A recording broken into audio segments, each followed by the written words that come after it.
कर्नाटक में जैसे जैसे असेंबली इंतखाबात नजदीक आते जा रहे हैं, सियासी पार्टियों के एक दूसरे पर हमले तेज होते जा रहे हैं। कर्नाटक के साबिक वज़ीर आला सिद्धारमैया ने उडुपी में मीडिया से बात करते हुए कहा कि सावरकर हिटलर से मुतासिर थे और वो हिंदुत्व की लेबोरेटरी चलाते थे। लेबोरेटरी ऑफ हिंदुत्व सुಳ್ಳು ಹೇಳೋದೇ ಇವ್ರು ಸಾವರ್ಕರ್ ಅವ್ರು ಇನ್ಸ್ಪೈರ್ ಆಗಿರೋದು ಯಾಕೆ ಗೊತ್ತಾ? ಹಿಟ್ಲರ್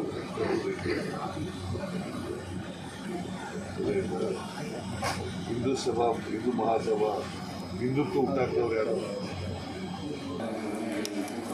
सिद्धारमैया बीजेपी सरकार पर लगातार निशाना साध रही है और बीजेपी नजरियात के खिलाफ खुलकर बोल रहे हैं। पहले भी सावरकर की नजरियात पर तनकीद करते रहे हैं, पर इस बार सावरकर को हिटलर के ख्यालात से मुतासिर बताकर नए तनाज़े को जन्म दे दिया है, जिस पर कर्नाटक में खूब सियासत गरमाई हुई है।